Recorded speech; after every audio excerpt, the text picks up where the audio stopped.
Hello hi friends, welcome to Seethu's world. నేను Gokarna, Murudeshwar, అనవర trip గురించి చెప్పాలనుకుంటున్నాను. వితిన్ 3 డేస్లో ఎలా కంప్లీట్ చేస్తాను. నేను ఫస్ట్ హైదరాబాద్ నుండి కుంతాకి వెళ్ళాను అనమాట. దానికి హైదరాబాద్ టు కుంతాకి బస్ స్టేషన్, రైల్వే స్టేషన్స్ అన్నీ ఉంటాయి. బస్సెస్ కూడా అవైలబుల్ ఉంటాయి. కుంతా గోకర్ణకి నియర్ బై 30 to 35 కిలోమీటర్ లోపల ఉంటుంది. So 1 hour journey. నేను గోకర్ణ రీచ్ అయ్యేసరికి నైట్ 6-7 అట్లా అయిపోయింది. Next day morning early morning 6కి అలా లేచేసి టెంపుల్కి స్టార్ట్ అయ్యాను. శ్రీ మహాబలేశ్వర టెంపుల్. దానికి డ్రెస్ కోడ్ ఉంటుంది. ఇప్పుడు నేను వేసుకునేది అయితే కాదు, చుడిదార్ కానీ శారీ కానీ. జెంట్స్ అయితే పంచ కట్టుకోవాలి. ఒకవేళ మన దగ్గర అలాంటి అవైలబిలిటీ లేకపోతే అక్కడ సైడ్న అమ్ముతూ ఉంటారు, మనం తీసుకోవచ్చు, నో ఇష్యూ. టెంపుల్ సిటీ లోపలే ఉంటుంది. సో 1 to 3 కిలోమీటర్ లోపలే ఉంటుంది. దాని తర్వాత నేను ఓం బీచ్కి స్టార్ట్ అయ్యాను. ఓం బీచ్కి స్టార్ట్ అయిన తర్వాత ఓం బీచ్కి వెళ్తుంటే మధ్యలో కోటి తీర్థం కనిపిస్తుంది, చూడండి. ఓం బీచ్ నుండి నేను మళ్ళీ బస్ స్టాప్కి వెళ్ళిపోయాను, గోకర్ణ బస్ స్టాప్కి. అక్కడ నుండి మిరాజ్ పోర్ట్కి బస్సెస్ ఉంటాయి, లోకల్ ట్రాన్స్పోర్ట్. మీరు కావాలి అనుకుంటే అక్కడ ట్యాక్సెస్ కూడా ఉంటాయి, ప్రైవేట్ ట్యాక్సెస్. నేనైతే లోకల్ ట్రాన్స్పోర్ట్ బస్సెస్లో వెళ్ళాను. సో బస్ స్టాప్లో మీరాజ్ పోర్ట్ బస్ స్టాప్ దగ్గర దిగిన తర్వాత అక్కడ నుండి మళ్ళీ మనం ఆటోకి వెళ్ళాలన్నమాట. అంటే ఒక 1-2 కిలోమీటర్ ఉంటుంది. సో నేనైతే ఆటో తీసుకొని వెళ్ళాను.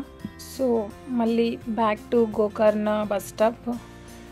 సో నేను అక్కడ లంచ్ చేసేసుకొని మళ్ళీ ప్యారడైజ్ బీచ్కి స్టార్ట్ అయ్యాను అనమాట. అది ఒక 7 కిలోమీటర్ ఏమో ఉంటుంది from Gokarna main bus stop. So ఇక్కడితో నా డే 1 కంప్లీట్ చేసుకున్నాను.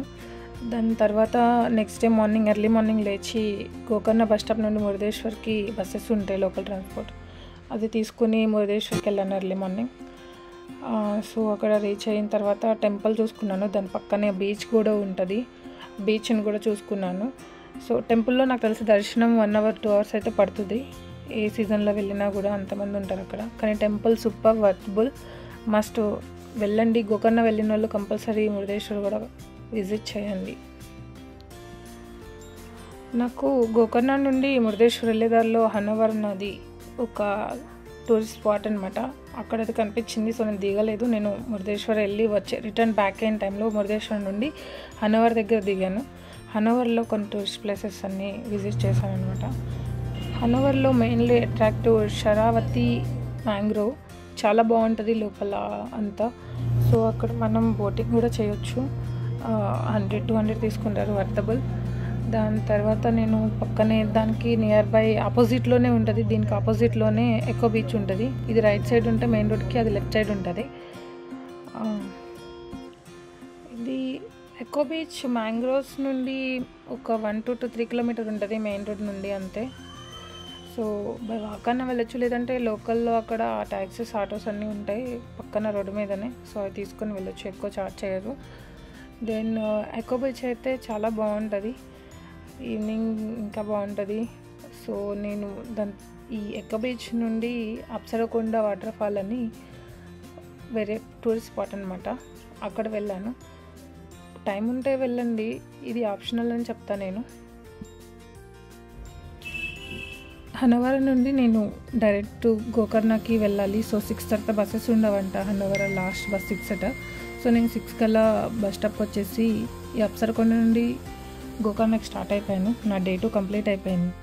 సో నెక్స్ట్ డే మళ్ళీ మార్నింగ్ లేచి కుంతాకి స్టార్ట్ అయ్యాను. కుంతా నుండి మళ్ళీ హైదరాబాద్కి రిటర్న్ వచ్చేసాను. సో నాకు ఓవరాల్గా 3 days పట్టింది. 2 days అక్కడ స్టే చేశాను గోకర్ణలో. సో బడ్జెట్కి వస్తే మనం 2 daysకి నాకు 3000 అయింది స్టేయింగ్ కాస్ట్, అండ్ ఫుడ్కి అరౌండ్ 2000 అయింది.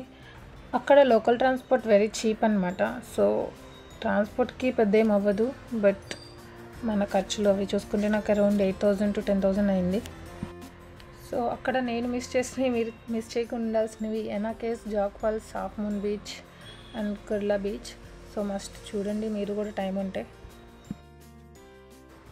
Thanks for watching.